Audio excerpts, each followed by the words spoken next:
guys, welcome to another episode on Yinka's Meals. Yay! I hope you guys had a nice time, had a nice week. I also hope you guys checked out my last episode of the new season. So we're now in episode 2 of season 2. How awesome is that? So my week was good. I'm still working from home. Things have not really changed. I hope you guys are also staying safe. It's very, very important that we all stay safe and do the needful, like wash our hands, keep our hands away from our face. For me personally, that's been like a struggle because I have allergies I have to deal with. Things that things that I react to and all that. And most times when it happens like that, I would just start sneezing, like seriously. And then my hand has to go to my face. So I have to always remember you can always remember to wash your hands to stay clean and everything. It's kind of like a struggle, especially combining with allergies. Oh, God. Anyway, guys, I hope you guys have been staying safe, like I said earlier. And last week, I talked about a bunch of stuff. I don't know if you guys have checked it out yet.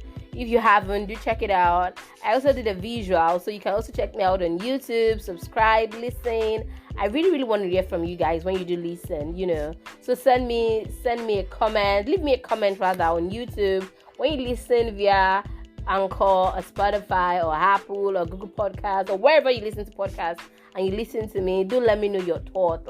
Your feedbacks are very, very important to me. Last week I received a lot of feedback. Even till yesterday, feedbacks still kept coming in about, particularly from the YouTube content, this was what I thought, or what I felt. Oh, I didn't agree with this. Okay, I agreed with this. Even feedbacks about, I feel you should do a video like this or do that. But thank you guys. I appreciate all the feedbacks. I seriously do. Your feedbacks are highly appreciated. Although I'm not going to say I'm going to inculcate all of the feedbacks I've received, because some of them might actually impede creativity. But at the end of the day, I really welcome up feedbacks. I would look into it and do the ones I can do. So thank you guys for coming on this journey with me. I sincerely do not take that for granted. Yes. Last week I talked about friends who only show up for you when they are doing better than you. I hope you guys check it out. So this week, I really don't have any updates maybe things that caught my attention during the week to talk about. So I'm just going to delve right into the topic. So today I want to talk about disappointing parents. Yeah, I know we've all heard that before. If you're an adult now, maybe when you were young, you've actually heard that you're such a disappointment. Or maybe you're a teenager, you're a youth, you're such a disappointment. And I want to just talk about, is it really a thing? Is it something that we should be considered about? Disappointing our parents, is this something that we should be considered, that we should be bothered about? That's what I want to talk about. Because I was watching during the lockdown, I was following this series Elite on Netflix, and they said it was quite interesting. You guys should check it out. One of the things that caught my attention, in this series was about this young guy who was gay, is Muslim, and he has a sister, Nadia, and they are from conservative families where, everything is on a low key. You just go to school, no boyfriend, no this, no sex, and the guy is gay. So you can imagine being Muslim and being gay. Life is already tough already, and it took a while before he was even able to come out. He came out to his parents, I think. Oh, sorry guys, he came out to his parents, I think in season 3 or so. But what I'm trying to say is that during the process, before he came out to his parents, he went through a lot of struggles. And whenever he and his younger sister spoke or they had the conversation, he always be like, "Oh, I don't want to be a disappointment to Baba. I don't want to be a disappointment to Baba. If Baba hears about the fact that I'm gay, they just see it as a disappointment." And it just got me thinking, because we've all heard that almost all our lives. You are such a disappointment. You fail a class. You're such a... Because me, I failed before. When I was in secondary school and I was meant to be promoted to... After I finished my junior class, GSS3, I was meant to be promoted to SS1. And I failed. I actually failed SS1 rather. I was meant to be promoted to SS2. I failed SS1 and I had to repeat. So I've heard cases like, "Oh, you're such a disappointment." In fact, there's a podcast topic on that where I talked about dealing with failures. You guys should check it out. And I've heard it on my "Oh, you're such a disappointment. Oh, you do this, you're such a..." Because I'm from a very, very strict, conservative home too. So you get to hear things like that. And I'm like... And I was just watching that series. I was just like, disappointing our parents shouldn't be considered a big deal. Because at the end of the day, I feel that nobody cares about how the disappointee, if there's a word like that, how the disappointee is handling, the whole brouhaha. Nobody cares, the emotional turmoil, the mental state of this person. Everybody just cares about the parent. You're such a disappointment to your parent. A teenage child gets pregnant. Oh, she's such a disappointment. You're such a disgrace to the church. You're such a disgrace to the body of Christ. All those English that people just say up and down. You're such a disappointment. And I feel that, yes, maybe such words come from the place of pain and regrets and everything. Yes, but I feel that it should not just be about the parent. We should look at this person, this human being. How is this person dealing with it? How is their mental state? Because at the end of the day, a right-thinking person also knows that they have done something very disappointing. They know that, yes, I've let someone down. They know that I have actually let myself down. It's like you are doing something. Let's take the case of sex, for example, now. Maybe they've told you, use protection, or they've told you, abstain from sex, don't even have sex at all, till when you get married. You've heard all these things all your life. You've heard it every time, but eventually you still not had sex. Then when you now had the sex finish, you didn't now even now have protective sex. You had sex without using condom, so now you now became pregnant. So it's like, see, finish, your eyes have open, finish. Do you get my point? So now that it has happened, and the child, everybody's now calling this person like, oh, you are a disappointment. Where do we go from there? Because I've seen instances where a lot of children fuck up. They do things that are bad. Or maybe they do this. Let me don't use the word bad. They do disappointing things. And then after these disappointing things that they have done, where do we go from here? Because we've seen instances in the society where a child did something that is very disappointing.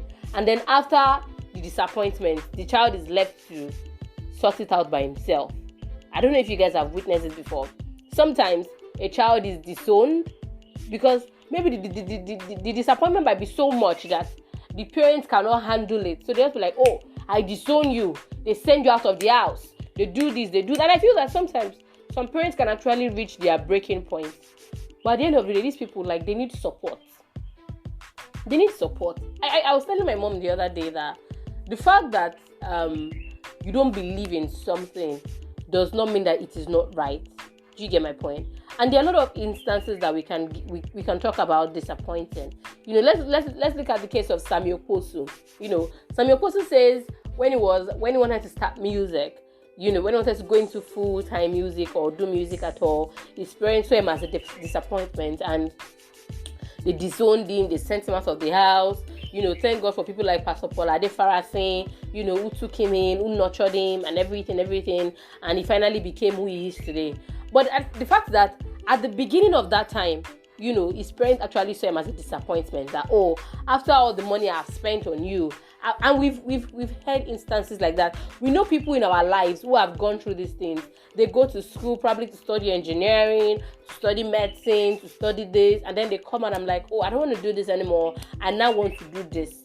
And then your parents just basically look at you and say you are a disappointment.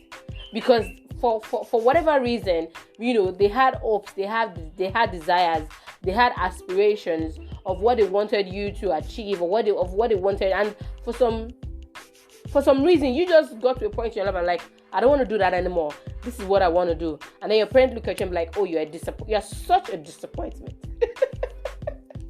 And you just be like, okay, so where do we go from here? Should disappointment be like, oh, because my parents is now disappointed, or my parents are now disappointed, I don't want to disappoint my parent anymore? Or should we go from the perspective of, now that my parents are disappointed, how do I not disappoint myself anymore? Because I'm just looking at, I'm looking at it from the perspective of this person who has done something. Because it is this person that did it. It is not you that did it, oh. It is because of your own expectations that you had for this person. That's why you look, and because your expectations are not met, and that's why you are disappointed. But now that this person has fucked up, or this person has done things that you were not expecting them to do, how do they now move from there? Because I feel that's where we should look at it from. Because a lot of people fuck up. A lot of people do a lot of bullshit. And then at the end of the day, they don't have a support system to push them through, to carry them, to let them know that, oh, I know that you have messed up, but I'm still here from you. I'm still here with you. I'm still here for you. Whatever you need, you can still call on me. They need support systems. A lot of people don't have support systems to take them through to the next stage of their lives. And I feel that's where we should be looking at disappointment from. We should not say that because somebody is a disappointment and now put full stop or comma and say, okay, that's the end of everything. And then we should not give them a yardstick or give them an olive branch, an olive tree or whatever for them to move on from there. Because a lot of time when people say they are disappointment, society writes you off. Some family members even write you off. Sometimes your niche, your family, your the nuclear family where you belong, they also write you off because they feel like, what can come out of you and what can come out of you again, depending on the kind of disappointment that you did that was labeled. You'll be like, what can come out of you again? And I just feel that these things are wrong because the emotional well-being of this person, the mental state of this person, how are they handling this?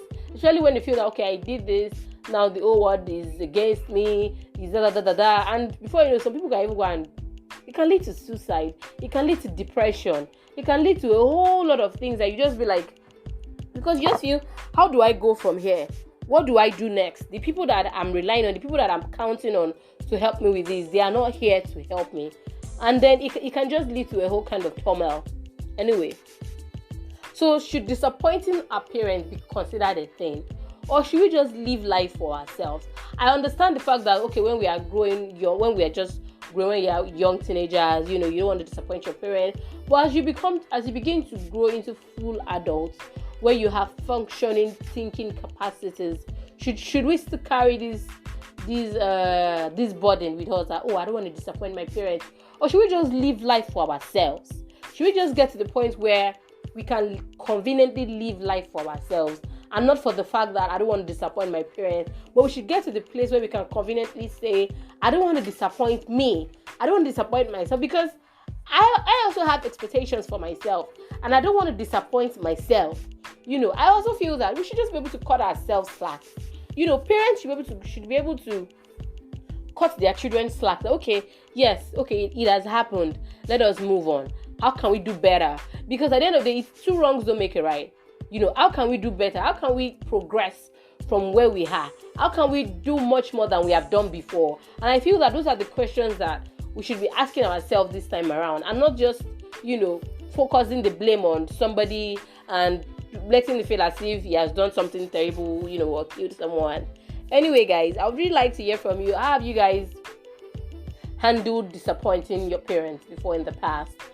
How did you move from that? Did you get to the place where you started putting yourself like, okay, I don't want to disappoint me?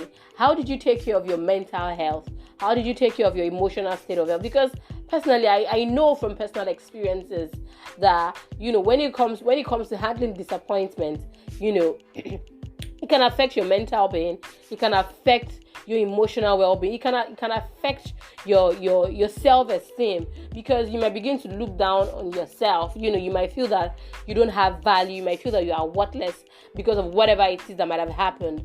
So I'd really like to hear from you guys. How have you guys handled cases like this in the past? Do you have friends who have also had to deal with issues like this? How have they handled it? I would really like to hear from you guys. Do send me a voice note when you listen to this. If you're listening from Anchor anyway, if you're listening from any other platform, send me a message, send me an email. I'd really love to hear from you guys. Do have a lovely week, guys, and don't forget to keep on staying safe, till we beat this coronavirus. Bye. Cheers, guys. Love you.